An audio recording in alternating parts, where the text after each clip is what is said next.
Yeah, so I heard that Nikita ma'am has taught you till cell division process. So I'll see if we can able to complete homeostasis and stem cells today. Okay, so I'll begin with metabolism. Metabolism usually is a very huge topic, but because of time constraint, we have eliminated majority of the content in metabolism. We are going to just learn about the basics. Followed by we'll learn about homeostatics, and if time permits, we'll also learn about stem cells. So the class may continue for 1 hour or more than that. Okay. In case if you already have listened to stem cells and all, then you can leave. But yeah, let me go ahead in this manner. First, we'll begin metabolism, followed by homeostasis, followed by stem cells. So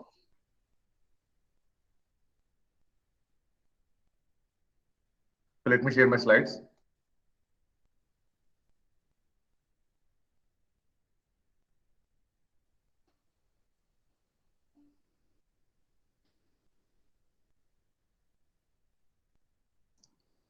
Yeah, beginning with the metabolism.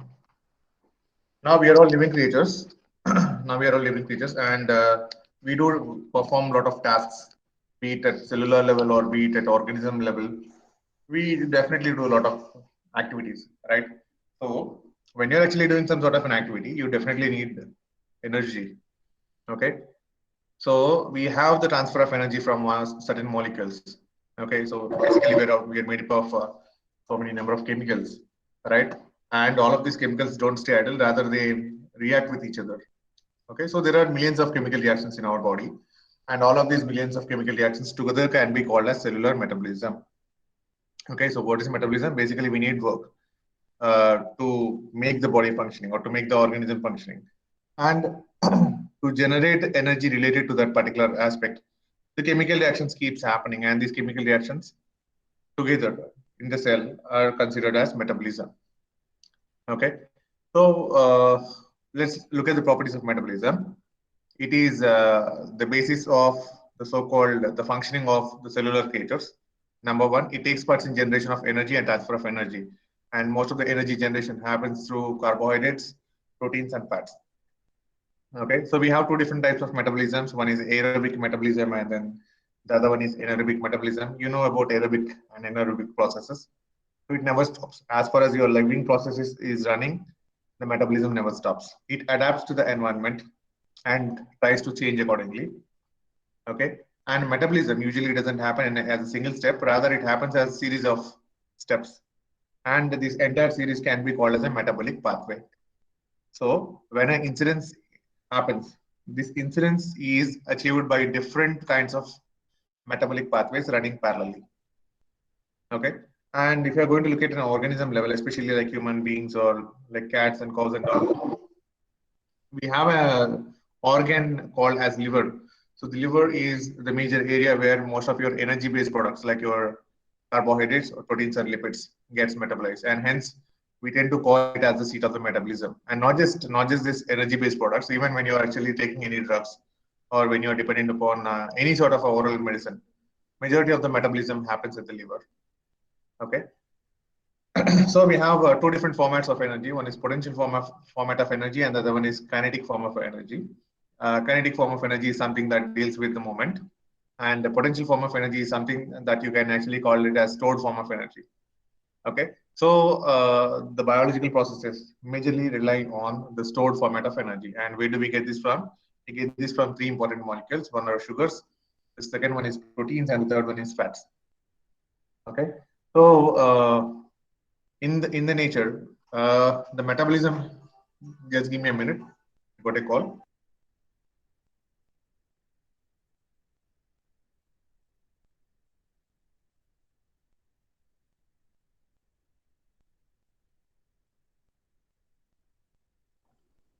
So in nature, the metabolism basically is divided into two different subcategories. One is anabolism and the other one is catabolism. Anabolism is a kind of a construction process or a synthesis process where the smaller components are being clubbed up using the energy, and we are going to build a huge component. Okay, so it's kind of a synthesis process. So it uses the energy from smaller components. We are building a bigger component. That's called anabolism.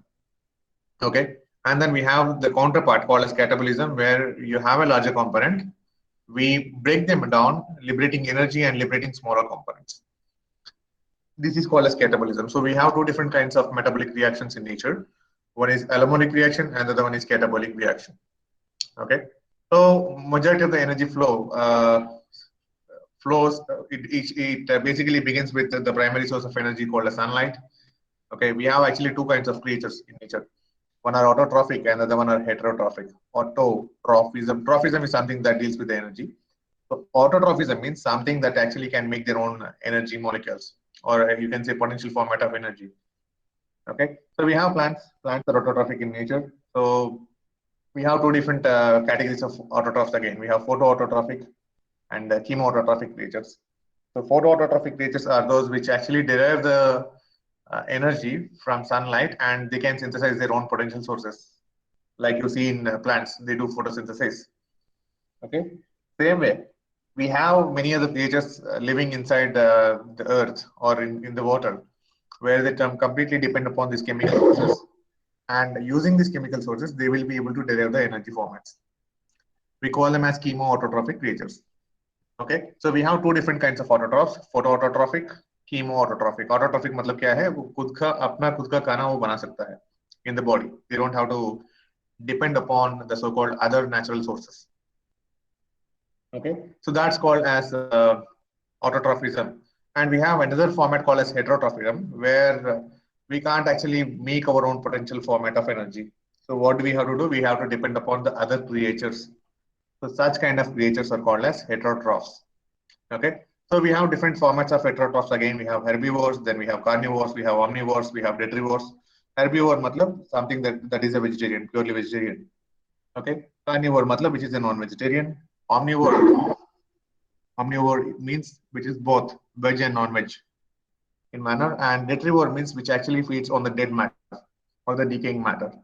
Okay, so however, you see the flow of the potential form of energy that will be like going into the soil once again, like once your detrivores act, whatever the rest of the potential sources is there, catabolism होने के बाद जितना भी mineral content है या जितना भी other content है, these content gets mixed up with the soil, and this is in turn again acting in the growth of the plant. So it's kind of a cycle. Okay, so the flow of energy begins initially with the sunlight and it goes till the detrivores. Now, going on to the cellular respiration. So when we actually get food, when we take food, okay, the food has to be converted into the energy format. Energy format, matlab the format which is basically useful for the cellular functioning to happen. Okay, so we should be getting an output in the format of ATP, adenosine triphosphate.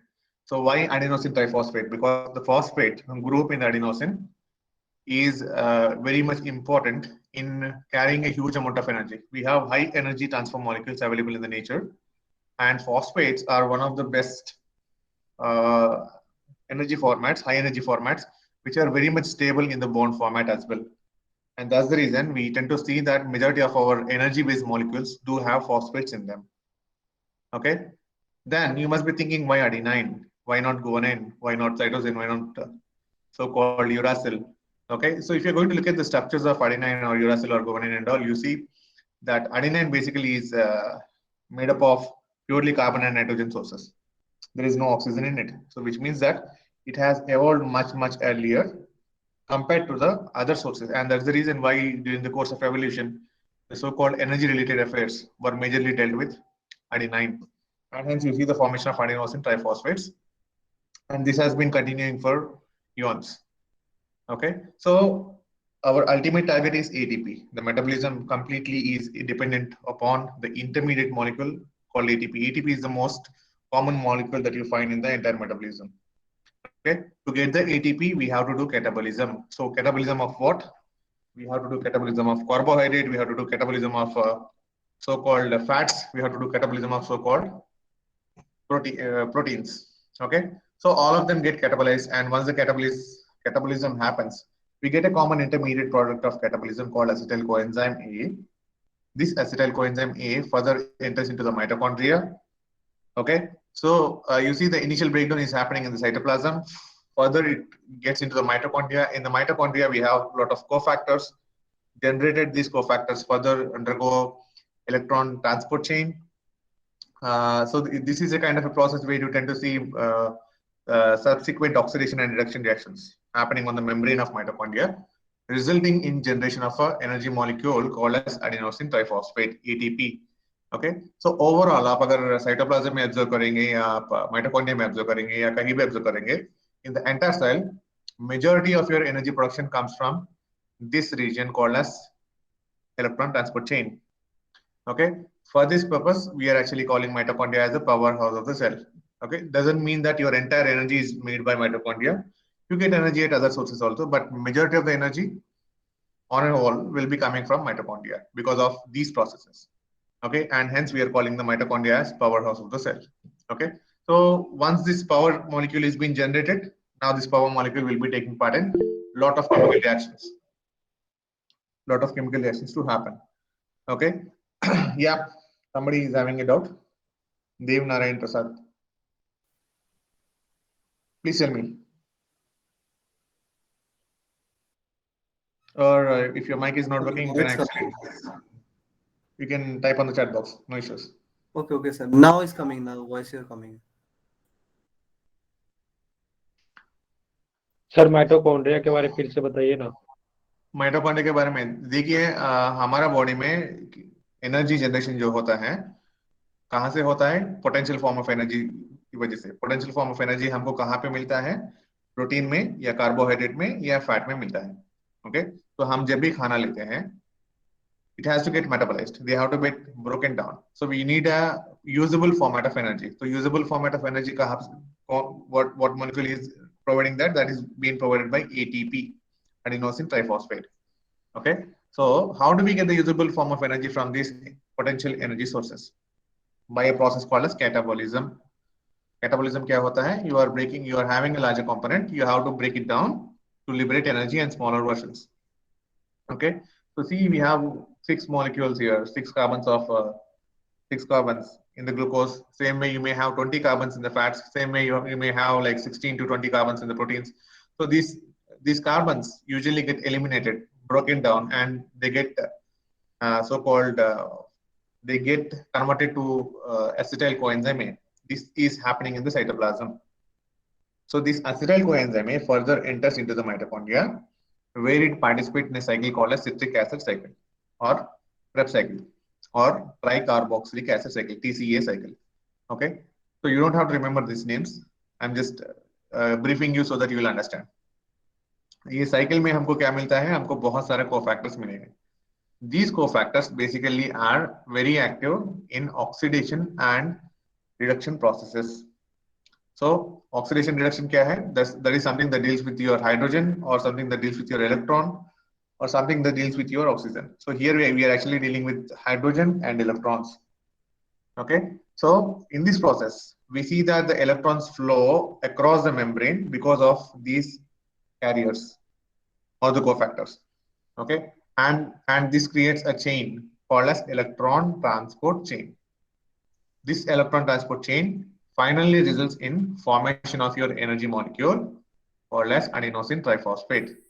Okay, तो ये process कहाँ पे हो रहा है? Mitochondria में हो रहा है. So हम जितना भी खाना खा रहे हैं, whatever the food we are actually consuming, that is actually liberating energy at a location called as mitochondria.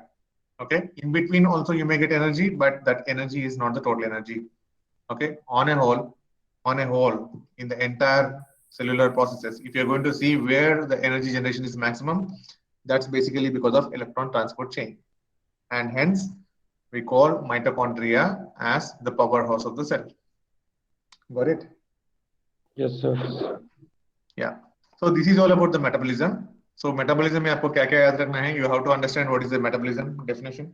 Basically, we are all made up of chemicals. So the chemicals interact to generate energy. Why do we need energy? Because we have to do some function. Okay, so it's the entire chemical reactions of the body or entire chemical reactions of the cell. Simply, that's metabolism. So we have two different types of metabolisms. One is anabolism and the other one is catabolism. Anabolism is constructive process where you are going to build a larger molecule using the smaller components and energy. And catabolism, on contrary, is different, where you are going to have a bigger molecule and you will be breaking it down into the smaller molecules. Okay, so this way we liberate energy. So we have two different processes in the metabolism. Okay, so when you are actually looking at the energy, we have two different formats. One is potential format, one is kinetic format. Potential format is the most important format that is required for the living creatures. So where do we get it from? Through the energy flow. We get it from plants. We may get it from animal, depending upon what nature of creature we are. Okay. Once we get the potential form of energy, then it has to get catabolized. It has to get catabolized, and this catabolism happens partly in the cytoplasm and partly in the mitochondria. But mitochondria is giving you the end molecule, which is nothing but your ATP. So ATP has 3 phosphates. Once you break the phosphates, they are going to liberate a huge amount of energy that is required for several chemical reactions to happen. Okay, as these adenine is bearing these high energy transport molecules, the nature has come up to produce adenosine triphosphate as the energy source for many of the chemical reactions to happen, and that's how the metabolism runs. Okay, so if you in a cell, if you are going to look at the overall ATP production, the highest ATP production happens to be at mitochondria because of this electron transport chain, and hence we call mitochondria as the powerhouse of the cell. Okay, that's about your metabolism. Now moving ahead, यहाँ तक किसी को कोई doubt है तो पूछ लीजिए. I'll give you 1 minute. Just ask me in case if you are stuck with something. Let me know. I'll explain it. Otherwise, we can go ahead. Sir, Yeah, Abhishek, tell me. sir, is this metabolism coming in our mid-sem? Yes, basics. These are all basics only. We haven't taught you any core. अभी जो मैं 4 slide पढ़ाया हूँ, बस इसको पढ़ लीजिए काफी है.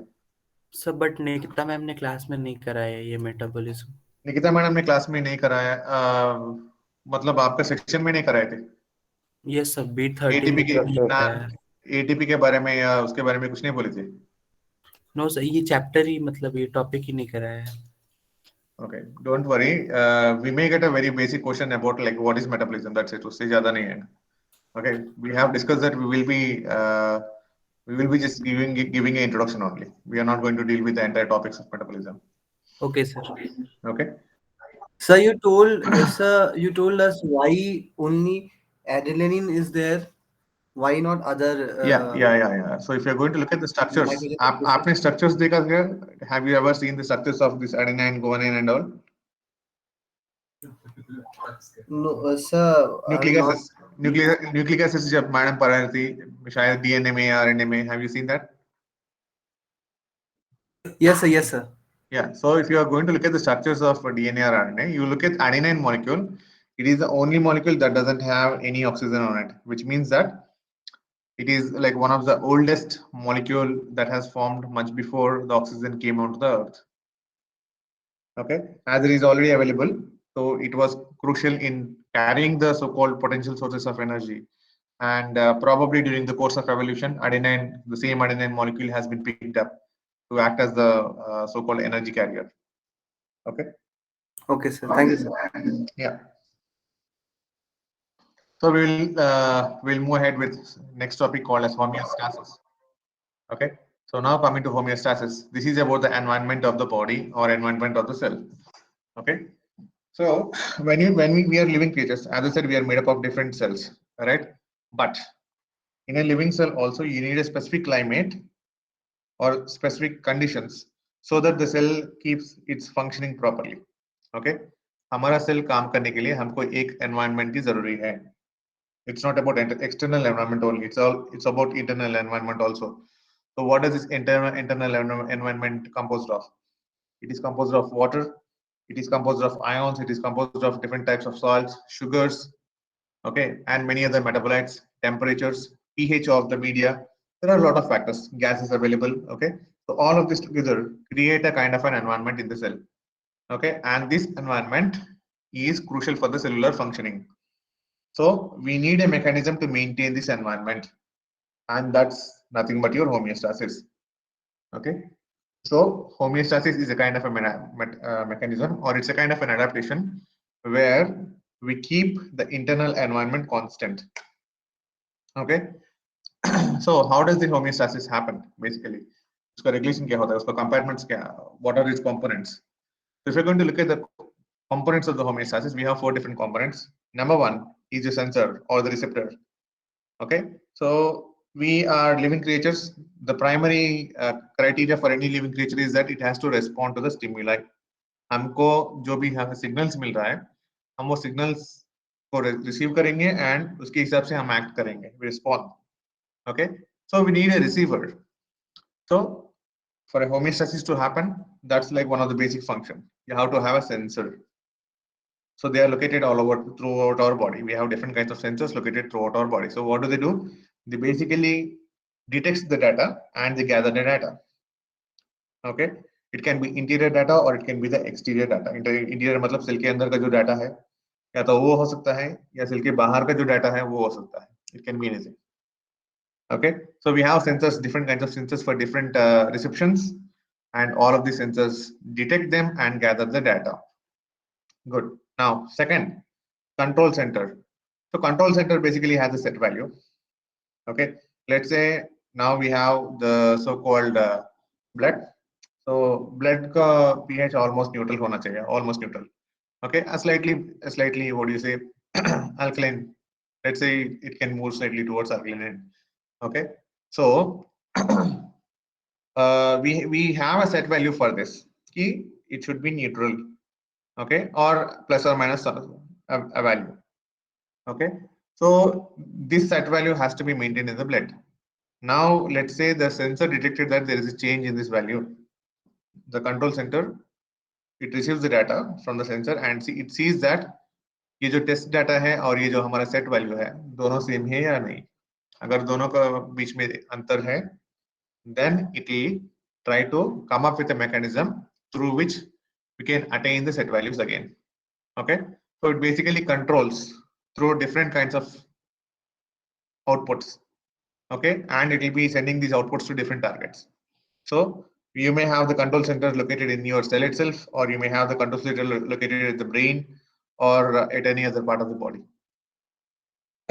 Okay, so how does this communication basically happen? Sensor है ठीक है, कंट्रोल सेंटर है ठीक है, बट इन दोनों के बीच में डाटा डिलीवरी कैसे हो रहा है? That's basically happening through communication systems. It can be your in the cells, it can be your protein molecules, or in your body it can be your blood. Okay, in the body it can be your blood, or it can be your so-called nervous system. So you have different categories of communications happening depending upon the creatures. Okay, and target. So what is the target? This is a final area where you tend to show the output. Okay, it can be the cell itself, or it can be a tissue, it can be an organ, or it can be the organism on the whole. Okay, so whatever the control center is depicting or whatever it is detecting, based on the detection, the target will be able to act, and this is going to bring out the so-called change, which is close to the set value of the body. Okay, so this way the homeostasis regulation happens. Sir Yeah. Tell me. Sir baby में communication system slow होता है क्या? किसमें? Baby में sir compare to adult. Compared to adult baby में communication system slow होता है. Actually, if you're going to look at the nervous system is not completely developed in the baby. So if you're expecting such kind of a communication, yeah, definitely slow. Okay sir. Okay, because you see, let's take a simple example. Let's say newly born babies. So newly born babies are basically colorblind. They won't be able to visualize the figure properly. Okay, they will be able to visualize image. लेकिन वो image का colors क्या है, उसका क्या details है, babies won't be able to catch it that fast. Okay, so that's called as nystagmism, something like nystagmism. Okay, fine. So this nystagmism gets lowered as the baby grows. Like second month आ गया या third month आ गया, the baby starts to develop the so-called rods and cones, different versions of rods and cones. And also they have the so-called improvement in the melanopsin pigments, and also all of these ultimately will be like delivering the so-called color reading property to the eyes. And eventually as the baby like crosses 6 months or 7 months, they will be able to like detect the details of colors and all, identify the colors and all. Okay, and that's the reason why you see that newborn babies will usually, when you show all sorts of colors and all, they won't be able to like act promptly when compared to a 3-month baby or when compared to a 6-month baby. So communication धीरे धीरे से develop होता है, क्योंकि उनका brain का जो जितने भी सेल्स है, नर्वस सिस्टम का जितने भी सेल्स है, वो अभी मतलब they are still not in a developed, completely developed manner, they are still under developed manner. Okay. That's the reason why you don't see that babies don't respond as fast as the kids response or the adults respond. Clear? Yes, sir. Yes, Okay, sir. sir. Yeah. So this is the same thing that which shows the pathway of the homeostatic control. Whenever you have an imbalance, the sensor or the receptor receives it. It conveys information to the control centers. The control center will be able to come up with a mechanism which will be dictated to the target. The target will now act according to the control center's inputs, and it will be exhibiting an output which will be making the so-called imbalanced state to move to a balanced state, thus attaining a homeostasis. Okay, so this is how a homeostasis process usually runs.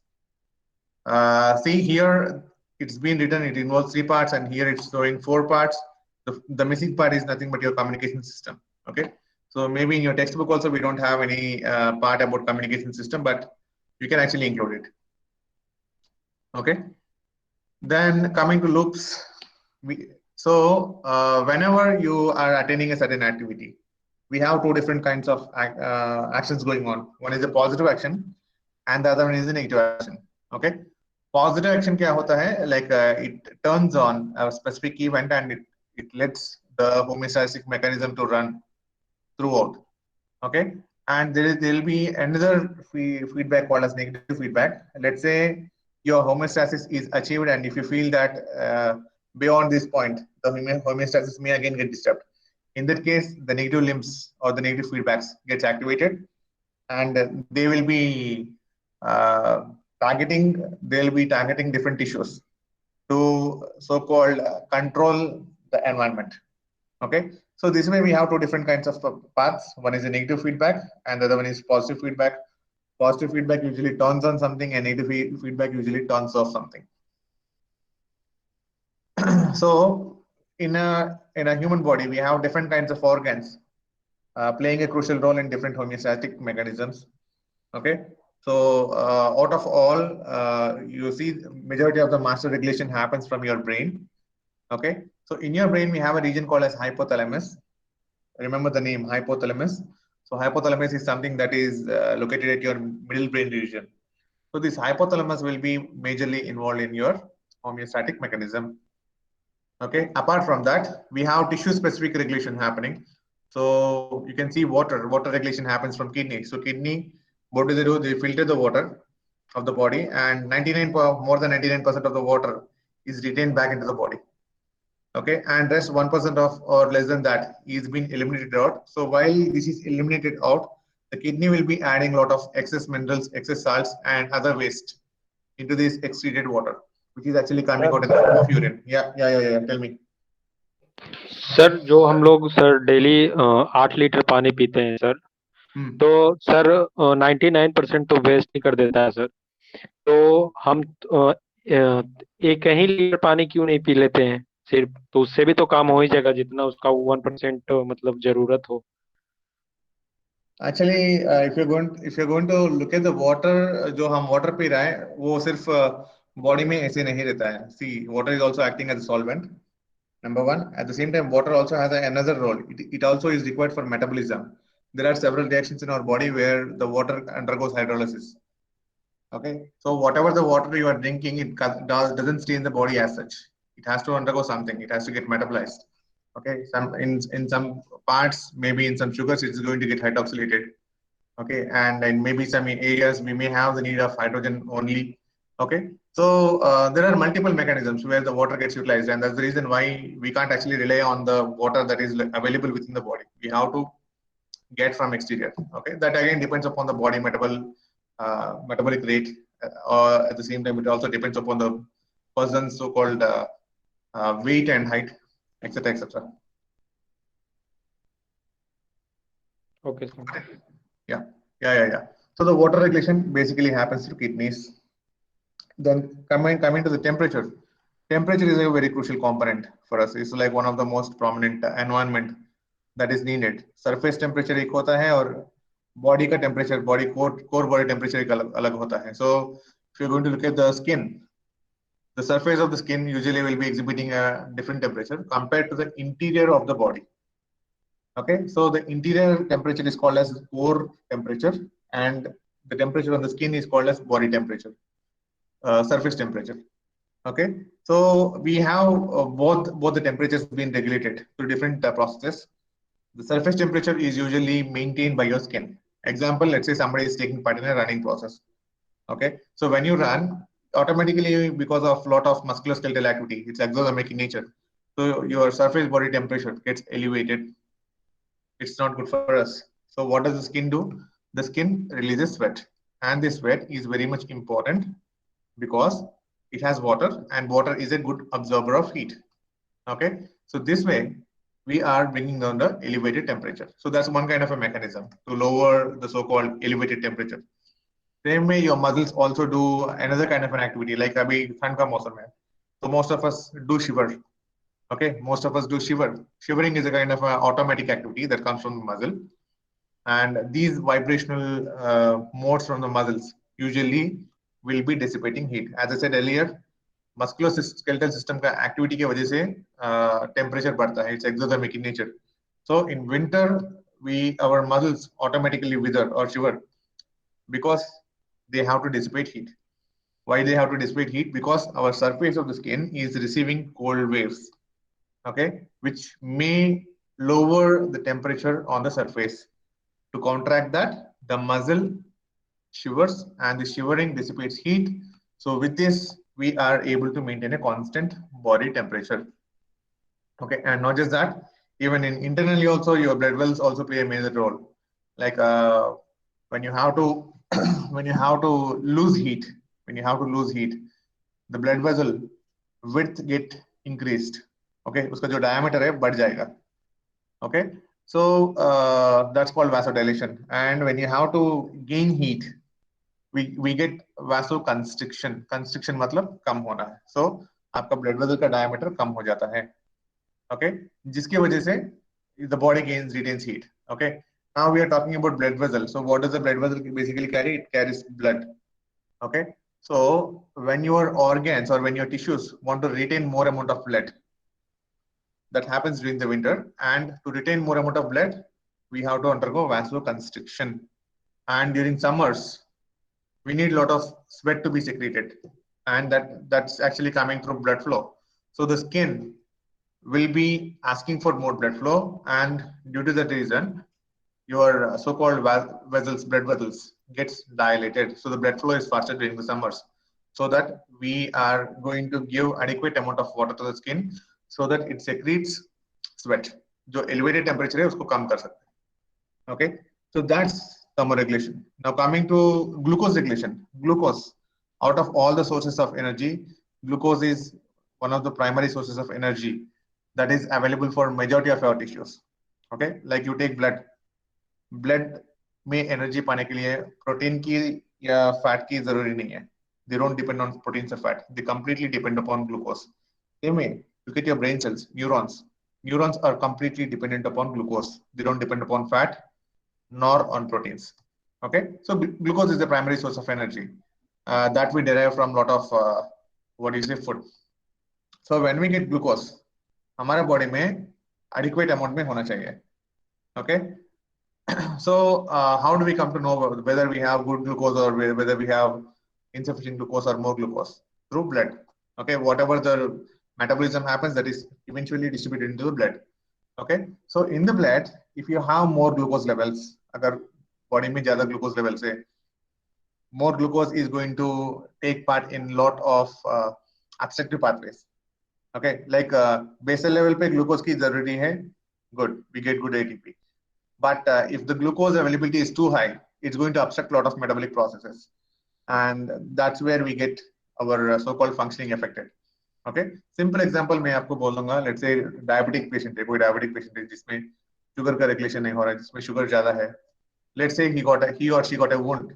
Okay, तो wound का healing जल्दी होगा या late होगा diabetic वाले patients में? Late होगा. Late होगा. Okay, why? Because the homeostasis that is required for the repair mechanism are basically abstracted by the excess glucose. Okay, so we have to keep an optimal level of glucose in the blood. So how do we do that? So when we have high glucose, it has to get anabolized. Anabolized matlab we should preserve the glucose in a stored format. So how do we do that?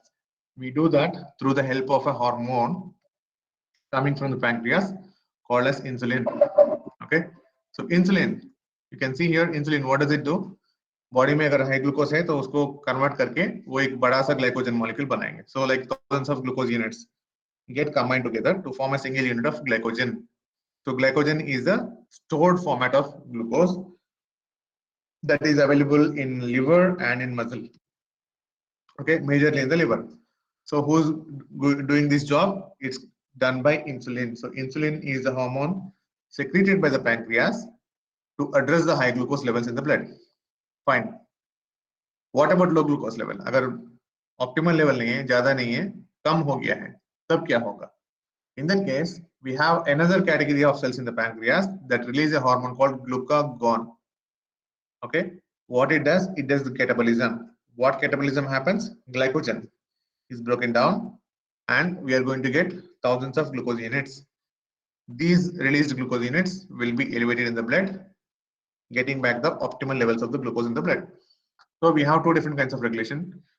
One is conversion of glucose to glycogen, and the other one is conversion of glycogen to glucose. So for storing, you require insulin. For breakdown, you require glucagon. Okay, so this way, the glucose homeostasis keeps running in the body. Somebody has a doubt. Yeah. If excessive insulin will be there, then what will happen? If excessive insulin is, usually we don't secrete excessive insulin. Okay, usually we don't do that. The insulin will be secreted only depending upon the glucose availability. Okay, but let's say the insulin is getting secreted and it's non-functional. That's where actually we result in formation of a disease called as diabetes. It's a kind of a disorder. Okay, so which means that the insulin is non-functional. So that undergoes another kind of a metabolism. ये जो insulin का hormone आ रहा है, वो recycling होता है. उसमें जो amino acids है, they get broken down and then they get recycled part. But whatever the ultimate function we are supposed to attain, we are not going to do that. Okay, so in such cases, what people do, they will be giving them medication and they will be giving them insulin from insulin, which is actually functional from the exterior, and that will be doing the job. Okay, so that's the reason why you see the diabetic patients usually going for long-term diabetic medicine. Sir Yeah.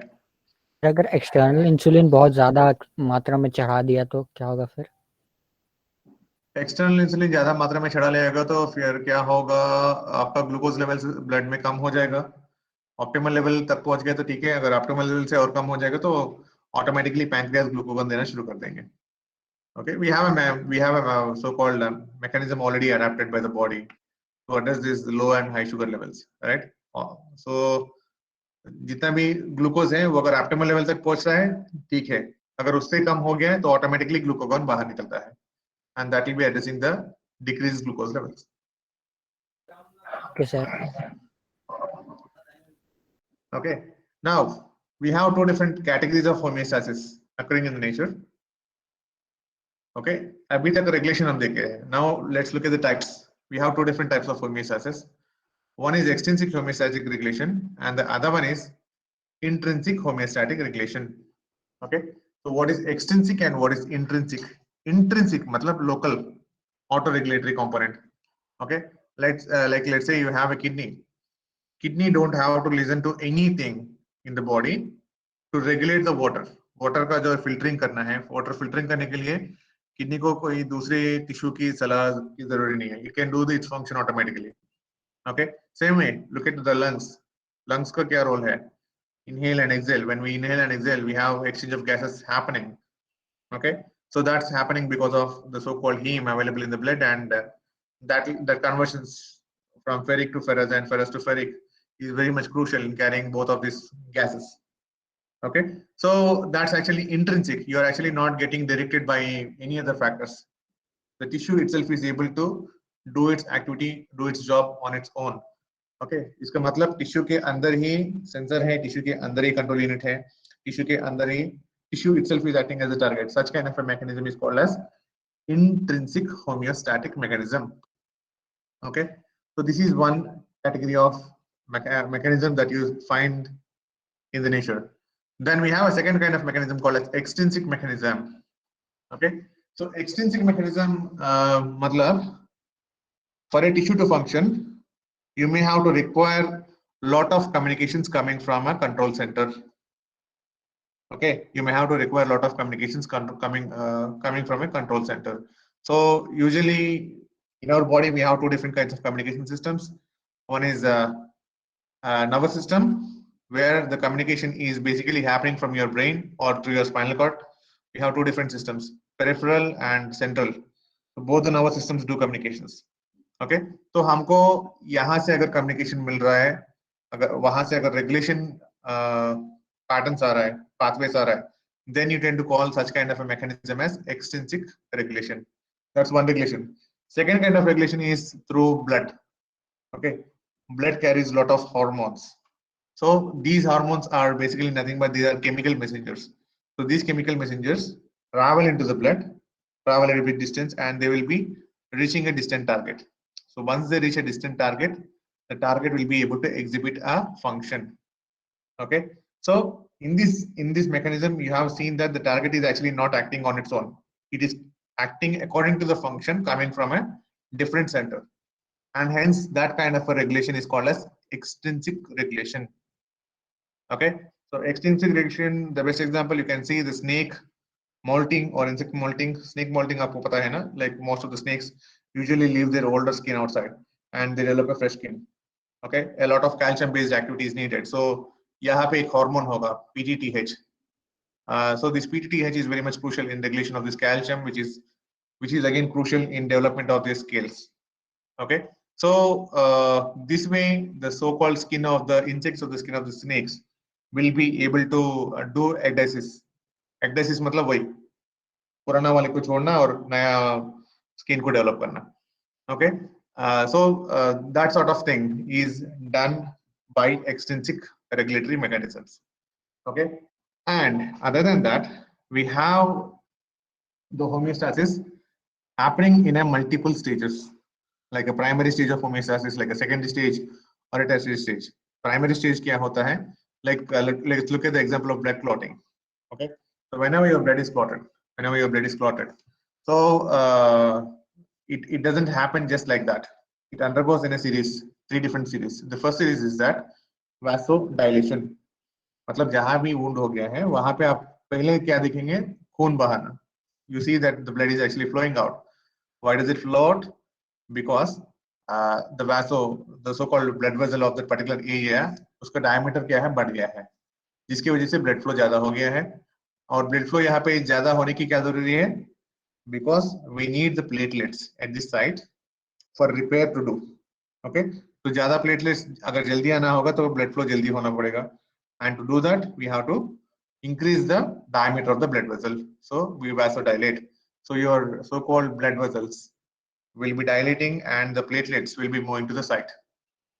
Okay, while this is happening, the existing platelets will be releasing a factor called prothrombin. So this is your first stage of homeostasis, primary homeostasis. Now moving on to the second stage. In the second stage, when we get adequate amount of platelets, they form a plug called as platelet plug. As you can see here, platelet plug मतलब ये आपका injured region है. ये injured region पे आपका सारे platelets क्या है? इकट्ठा होके block कर दिया है. Okay, so when this is happening, you can see the blood width is decreased. Constrict हो गया है. Okay, so constrict होने के बाद आपको platelet club form हो गया है. Now the platelet club formation leads to conversion of thrombin and also leads to release of a soluble format of a protein called as fibrinogen. Okay, now these two further goes ahead and they will be combined to form a insoluble format called as fibrin. Now the fibrin is insoluble and it is already covered up with this entire pack of platelets. So this is insoluble, so this makes the so-called entire region solidified. Okay, and this is how we develop a blood clot. So when the blood clot is developed, you can see the blood vessel width is now normal. So this is primary homeostasis, dilation is primary homeostasis, constriction is secondary homeostasis, and normalizing is your tertiary homeostasis. So your homeostasis can happen in multiple stages also. So this can come as one of the important questions. This can come as one of the important questions, the types, and the regulation and the definition can come as one of the important questions. Okay, ये सब जो regarding this glucose and skin regulation and all, this can actually come as short form of questions. So this is all about your homeostasis. You can actually relate homeostasis with AC. Okay, AC में हम हमारा समझ लीजिए जब हम 25 degree set करेंगे तो हमारा AC काम कैसे करता है? How does it actually maintain it at 25 degrees centigrade? So we have a sensor. The sensor reads the room temperature. It gives it to the thermostat. Thermostat is your control center. Thermostat will turn on the compressor. So the compressor chills the so-called surrounding airs, and the condensation begins. And because of this, so-called room temperature starts to fall down. And as it reaches the so-called set temperature, the thermostat sets the compressor, and this is how your room temperature is being maintained at the set temperature. Okay, so this is a kind of a simple what do you say example that I would like to compare with technical stuff with respect to the body. So यहाँ ये topic में अगर किसी को कोई दिक्कत है, कोई डाउट है तो बता दीजिए. If anyone has any queries in this topic, please let me know.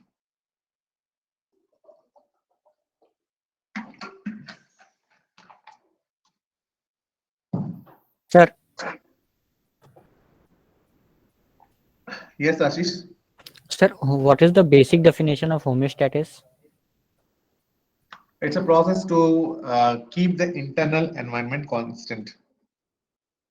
It's a process to keep the internal environment constant. Okay, we have multiple definitions. Yes, sir. Yes, sir. If you want to write it in the simplest format, yeah, the process to keep the internal environment constant is called as homeostasis. Okay, sir. Any queries? ये slides ma'am ने share कर दिया आपको या मुझे share करना पड़ेगा? अगर होमोस्टेसिस के बारे में मैडम ने शेयर कर दिया होगा, then I don't have to share it. Otherwise, I'll share it. Anyways, I'll share it on the WhatsApp group. Don't worry. Okay. Now moving ahead with the next topic. So stem cells के बारे में madam ने पढ़ाई. Stem cells के बारे में madam ने पढ़ाई. Did she teach you about stem cells? Rahul Gorai. Rahul, आप मेरे you are from which section? You're actually my student only. So B1. Rahul is my student. Tanu Kumar is my student. Swastik is my student. Ujjwal is my student. Okay. Anyways. Let's begin with this topic called as stem cells then.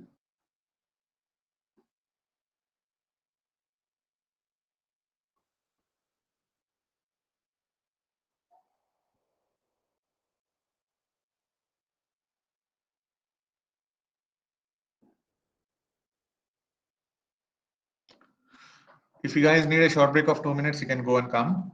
We'll continue with this topic. Probably it takes 25 to 30 minutes. Okay, if you want to stay back, you can stay back, or we can complete it. I mean, if you want a break of 1 or 2 minutes, you can go and come.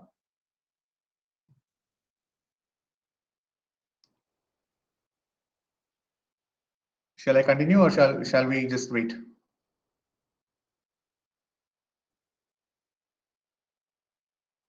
Everyone, shall I continue or shall I wait? So wait for 2 minutes, sir. Okay, fine. I'll wait for 2 minutes. So quick break. Please come soon. We'll start at 8:46.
All right. So let's start with stem cells. Okay. So ma'am ने आपको meiosis तक पढ़ाए हैं. So after meiosis, usually in males we get a sperm, and in females we get an egg. Okay.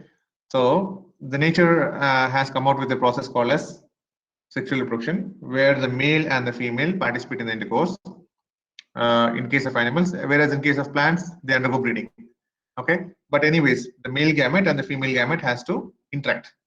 So this interaction leads to the fusion of a male gamete with the female gamete. तो male gamete में कितना होगा? Haploid number होगा, मतलब आधा body के जो chromosome content है उसमें आधा मेल में होगा और आधा फीमेल में होगा. तो ये मेल एंड फीमेल फ्यूज होने के बाद chromosomes will full, they will be like getting full, right? So we get a diploid number of chromosome after the fertilization process. Fertilization क्या होता है? It's nothing but the fusion of a male with the female gamete. So once the fertilization happens, then we get a zygote. Good. So this is the starting cell for an organism to develop. This is the starting cell for an organism to develop. मतलब ये single cell से हमको पूरा creature की development की जरूरी है. Okay, we get a complete creature from the single cell. How do we do that? Okay, by so-called a process called as cellular differentiation, which means the cell has to undergo multiple levels of mitosis, where it has to also exhibit the conversion process. Conversion matlab a cell has to get converted into a special form of cell, which in future will be performing a specific activity. So we should be able to get a nervous system, we should be able to get a digestive system, we should be able to get a so-called respiratory system, circulatory system. So we are supposed to get all the systems of the body from a single cell. So how is the cell able to do that? Okay, so the process is nothing but it's called a cellular differentiation. So how does it begin with? It begins with the zygote. The zygote starts to undergo mitotic divisions. So it will be able to generate cells which look alike. So till a stage called as morula, जहाँ पे आपको 16 cells मिलता है, वहां तक सारे cells एक तरह दिखते हैं. Okay. Now after this state, from the next division onwards, so these divided cells exhibit so-called differences. Matlab, instead of getting arranged in a ball-like manner, the factors or the cytoskeletal elements of this entire structure starts to so-called segregate the so-called cells into different layers, forming an outer layer called ectoderm, middle layer called as mesoderm, then internal layer called as endoderm. Apart from these three layers, it also forms a cavity, okay, called as blastocele. This blastocele in future will be acting like our body cavity, called as coelom. Okay, so I'll show you the figure. You can see this. This is the stage called as morula. From morula we get blastula. After the blastula we get gastrula, and that continues. And these layers, ecto, endo, mesoderm layers, further will be giving you different types of organ systems in the body. Okay, so this way we have development of something called as embryo. Okay, so we will not be able to recognize at these stages. मतलब cell का fertilization होते होते ही हमको पता नहीं चलता. We tend to observe or we tend to notice the pregnancy probably after like 5th week or 6th week. Okay, and by the time we might have already entered into the state. Okay, state of gestation. So at this state we will be able to see embryo only. Okay, so the cells at this state will be able to show some sort of a differentiation ability. Okay, so cells at this stage has a different ability. Cells at this stage has a different ability. Cells after we come out of the mother has a different ability. Okay, so depending upon the type of the cells available, depending upon their potential to regenerate and differentiate, we have different categories of stem cells. So ये cells को हम क्या बोलेंगे? We call them as stem cells. So what is their property? They exhibit two properties. One is regeneration, and the second property is differentiation. Differentiation matlab it is basically a unspecialized cell, and during the further course of time, it tends to develop into a special category of cell which have a specific function to do. So that sort of a cell is considered as a stem cell.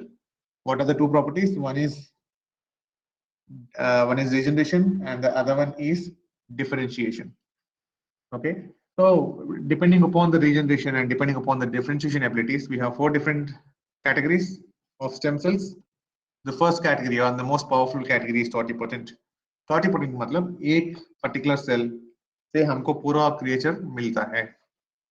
Like in case of zygote, like in case of cells of morula, or like in case of many of the plant cells, you just take a jasmine so-called stem, put it in the soil, put a pressure on top of it and water it every day. After some days, you tend to see that this so-called twig which is in the soil is able to develop roots. You cut it down and it will be able to grow as an independent plant.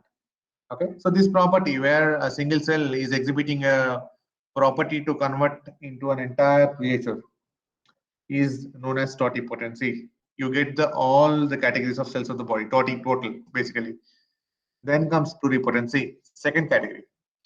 So pluripotency, usually you find it in the stages of embryo. Okay, so where you tend to see that the cell is able to get differentiated into a wide range of cells. Okay, मतलब आपको ectoderm है, ectoderm से आपको क्या आपका skin मिल रहा है, आपका nervous system मिल रहा है, आपका bones मिल रहा है. Okay, so we are actually getting different categories of cells in all of these organ systems, right? So एक cell से हमको इतने सारे variety of cells मिल रहा है. So such kind of a potential is called as pluripotency. So हमको यहाँ पे बहुत सारे cells मिल रहा है, लेकिन एक पूरा creature बिल्कुल नहीं मिलेगा. We don't get a complete creature, but we get many parts of the creature from these kind of cells. So such kind of a category is called as pluripotency. Then comes third category called as multipotency. Pluri and multi. If you go by layman's term, both of them may look alike. Pluri means you get a wide range of cells. Multi means you get a limited number of cells. Okay, मतलब differentiation जो है वो limited है. Like you take your blood cells. Blood cells में we have RBC, we have WBC. In WBC we have granulocytes, then we have agranulocytes. Okay, then we have lymphocytes. In lymphocytes we again have 2 different categories. So these kind of so-called limited lineages are exhibited by multipotent stem cells. Okay, then we have unipotent stem cells. Unipotent stem cells का एक ही property होता है. They will be able to differentiate into one type only. Most of the cells of our adult body are usually unipotent in nature. Okay, like from a skin you get skin, from a brain you get brain. So the precursor is actually going to develop into only one cellular format. So such kind of a potential is called as unipotent stem cells. Okay, so what are the different categories? One is totipotent. इसका examples क्या है? Zygote है, plant cells है, cells of morula. All of these basically can provide you the entire creature. Then pluripotent, it can actually give you different types of cells, different parts of the body, but not the entire body. Multipotent, very limited number of cells. Unipotent, only one type of cells. Okay, so these are the different types of stem cells available in the nature. Now sources, we have 2 different sources. One source is during the development, and that's nothing but your embryo. So the kinds of the cell that we get from the embryo are pluripotent in nature. And number 2, tissue specific. So after we come out of the mother's womb, we'll be able to have 2 different categories of stem cells. One are multipotent and the other one are pluripotent. Blood हमारे body में हमेशा produce होता रहता है. So blood is a example of multipotency. And you look at most of our adult tissues like skin, bone, muscle, heart, brain cells, and all of these are unipotent in nature. Okay, so we either get unipotent adult cells or you either get multipotent adult cells. So we have two sources. One is during the embryo and the other one is during the so-called after developmental stages. In case of plants, you may get all the varieties. You may get toti, you may get pluri, you may get multi, everything. Okay, in case of animals, but in case of animals, we have only 2 different sources. One is embryonic and the other one is the adult. So what are the differences between embryonic and adult? Embryonic, very flexible, which means they will be able to give you many types of cells. Adult, less flexible, limited. Embryonic, they are pluripotent. Adult, they are multipotent. Embryonic, when you are actually maintaining them under proper conditions, they can sustain for a long time. Adult cells, on the other hand, you can't actually provide, even if you provide them with proper conditions, they may not exceed few batches. Okay, so they are mortal in nature. So embryonic, usually when you are actually talking about embryo developmental stages, embryo का stage ही ऐसे है कि पूरा cells वहाँ पे development में participate करता है, so उसका availability काफी है. and adult already you are a developed creature और ज़्यादा development की ज़रूरी नहीं है. So stem cells आपके adult stage में काफी कम होता है. You don't find them that easily.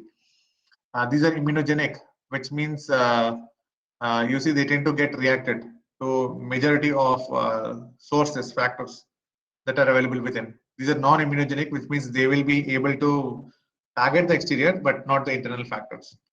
Tumorigenic, as they are fast dividing, cell division इसमें काफी fast होता है, and they exhibit the division patterns of cancerous tissues or tumors, and hence we are comparing them as tumorigenic. Non-tumorigenic in case of adult cells because they have a well controlled cell cycle checkpoints in them, and these checkpoints, because of the checkpoints, they don't normally they don't exhibit tumoric behavior. Okay, so this is under normal conditions, I'm saying. Cancers are a different scenario. That's a disease condition, that's a disorder condition, so you don't have to bring it here. Then isolation of embryo, isolation of these embryonic stem cells in large content can actually destroy an embryo. यह developmental stage में हम देख रहे हैं इसको. अगर हम ज़्यादा cells लेंगे तो automatically embryo जो है वो destroy हो जाएगा. We are actually aborting it. Okay. Then in case of adults, usually you don't find it. Even if you find it, you find it in very less numbers. Even if you find it in less numbers, you take it out. It's not going to affect the body much. Okay. So these are the differences between embryonic and adult stem cells. Now moving on to the so-called applications of stem cells. There are a wide range of applications of stem cells in the world. Okay, we can use them for cell therapy, we can use them for research, we can use them on studying a lot of new drug targets and all. For example, now we are the entire world is suffering with COVID pandemic. Okay, we have a pandemic in the world. So when we are actually coming out with a new strategy to defeat the so-called virus, we have to study a lot of drugs. So हमको humans उतना आसान से नहीं मिलता. Actually working on the human itself is unethical. So what do we have to do then? So in such cases, we can actually take the stem cells and we can do the experimentations in the laboratory, because stem cells has the ability to get differentiated into multiple cell types. So एक ही साथ आपको बहुत सारे tissues में Covid का property कैसा है या एक ड्रग का जो एफिकेसी कैसा है वो सब आप पढ़ाई कर सकते हैं. You can do the research. Okay, and not just that, there are like different levels of research for stem cells. One is in vitro. In vitro matlab inside the lab. In vivo matlab in the system itself.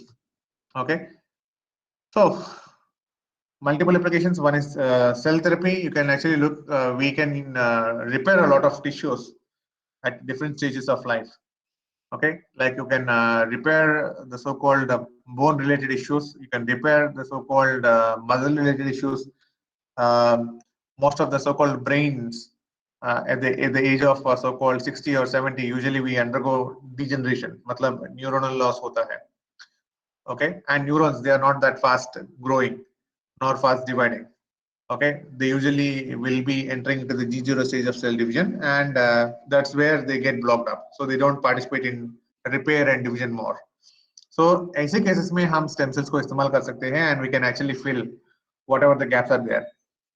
Okay, so we can use them for multiple applications like treating cancers, etc., etc. Okay, समझ लीजिए हमारे यहाँ पे किसी के like अच्छे में समझ लीजिए किडनी खराब हो गया है या लिवर के पार्ट खराब हो गया है. So in such cases, the repair mechanisms of the body are actually not fighting well. They are actually failing up. So in that point of time, what we can do is that if the stem cell sources are available with some so-called industry, we can actually get the stem cell of our own body, and we can take part in so-called repair process. We can actually give it to the doctor who has the idea of conversion. So the doctor will be using all the factors that are necessary to convert them into a kidney or a liver or a heart or a bone, and that way we can actually introduce them into the body, and they will be taking part in the repair mechanism. Okay, so this sort of an application is cell therapy. So we can use them in these many. ये सब कुछ examples हैं, बहुत सारे और examples हैं. Okay, समझ लीजिए हमारे stem cells नहीं है. Let's say our mother has not preserved any format of stem cell. Okay, so in such cases, how do we then take ahead with cell therapy? Okay, so we have a procedure called as induced pluripotency or induction of pluripotency, which means this is not a natural process, it's an artificial process. So what do we do here? We take an egg, then we take our own healthy somatic cell. So egg ka jo nucleus hai, which is haploid in nature, we remove it. We enucleate the egg. And into this egg, now we introduce our healthy nucleus from a somatic cell. Okay, so once the egg receives the somatic cell, now this is going to act as the so-called zygote, right? So it has all the factors that are necessary for so-called regeneration to happen and differentiation to happen. So with this, we proceed ahead the experimentation in the laboratory conditions, and we target this particular so-called stem cells to convert into a target, specific target. Okay, समझ लीजिए किसी का 2 kidney खराब हो गया है, we can easily get 2 different kidneys from these cells, from this technology. Okay, if you are rich, if you have good amount of money, probably at this point of time you can do it. But for poor people or for common man, for middle class man, no, this technology is not yet in service to them. It's very expensive technique. Okay, but maybe in coming days, we can actually see that it's like one of the most common methods that is in so-called vicinity of the common man. Okay, this is one method. Then we have another method called as reparative cloning, where we actually want to produce a baby which is devoid of genetic disorders. अभी देख लीजिए समाज में बहुत सारे genetic defects आ रहा है. People are actually getting a lot of chromosomal disorders. Okay, so we have studies which can actually, through which we can see if there are any chromosomal abnormalities in the developing baby. Okay, so this can be done, and let's say the couple has found out that if they take part in fertilization process, if they take part in sexual reproduction process, and after fertilization, the baby has a chance of getting a genetic disorder, how to avoid that? So many experiments can be done, and one such, just give me a minute.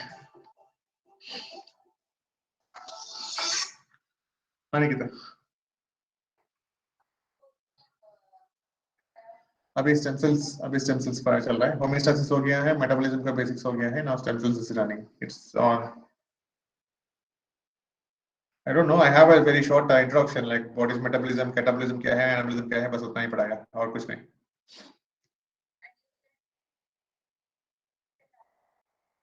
No, not there. No. थोड़ा धीरे से बात करना, your voice is coming out. The class is also running.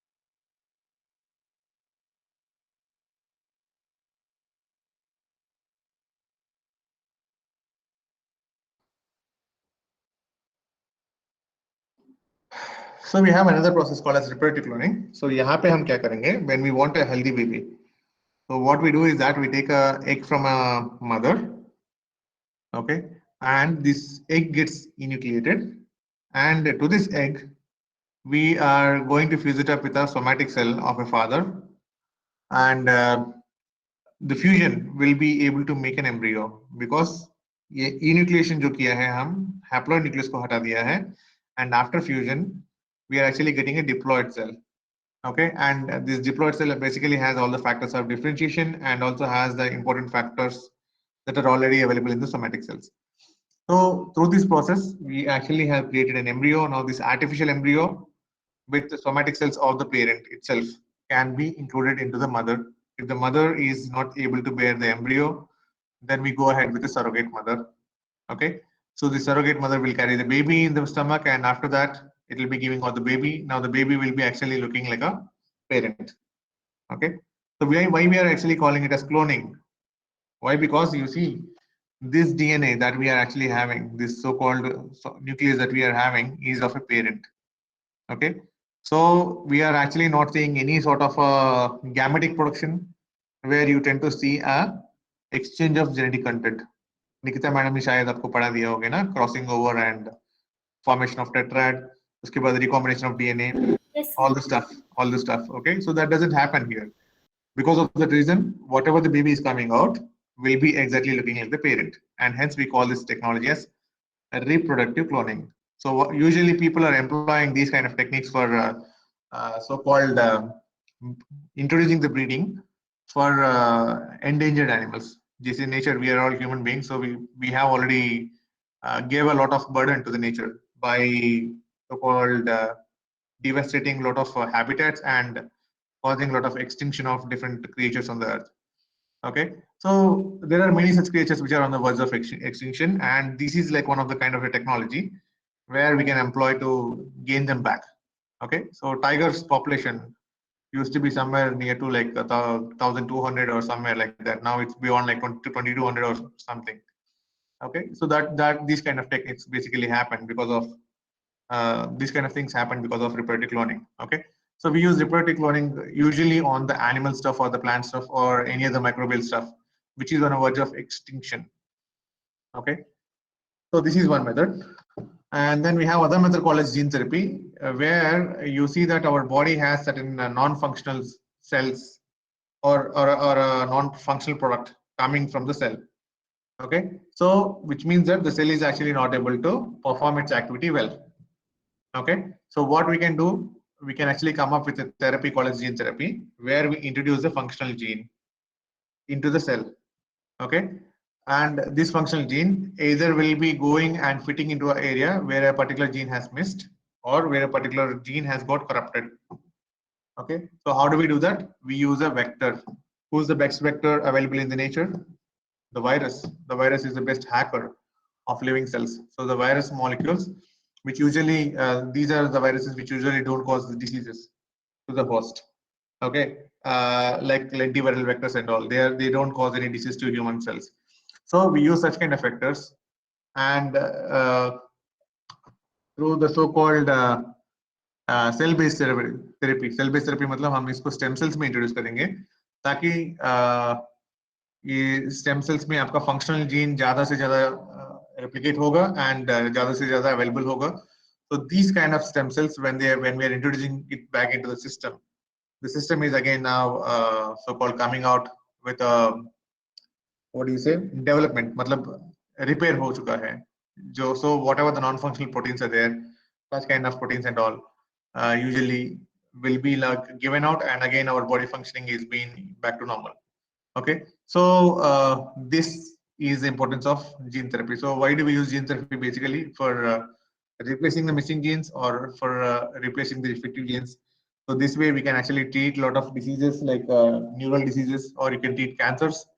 Okay, usually we use either bacterial vectors or viral vectors, as viruses are the best so-called what do you say hackers of the living cells.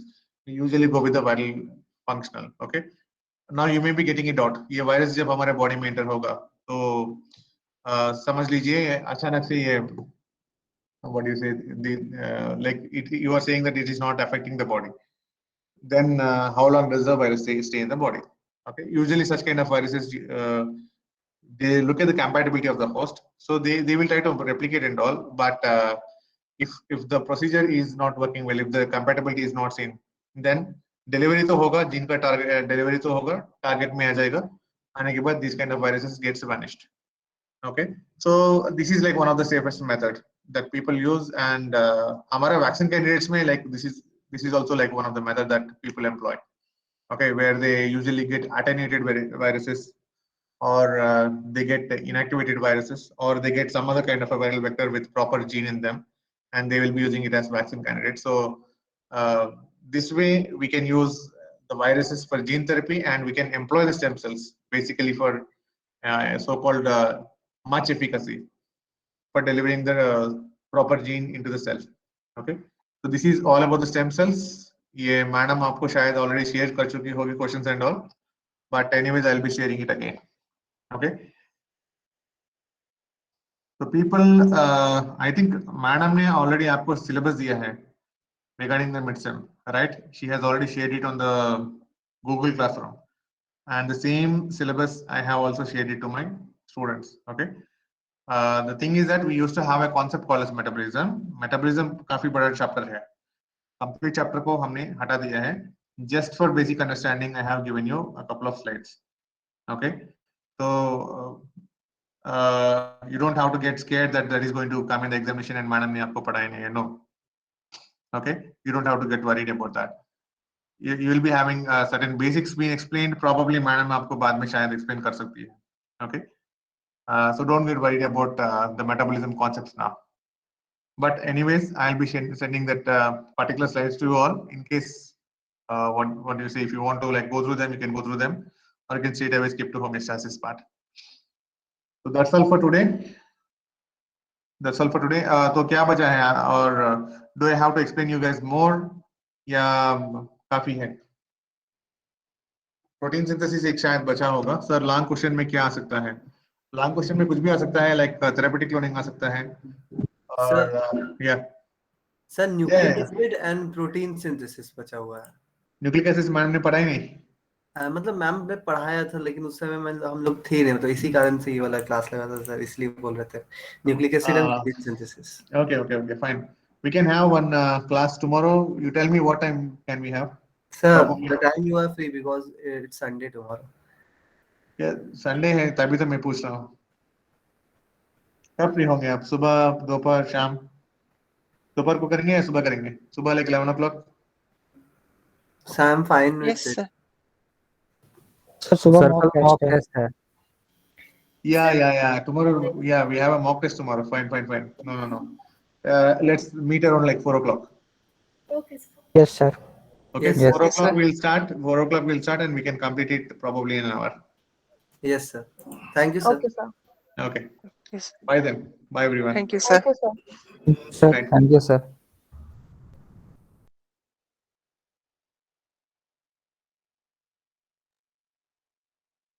Thank you, sir.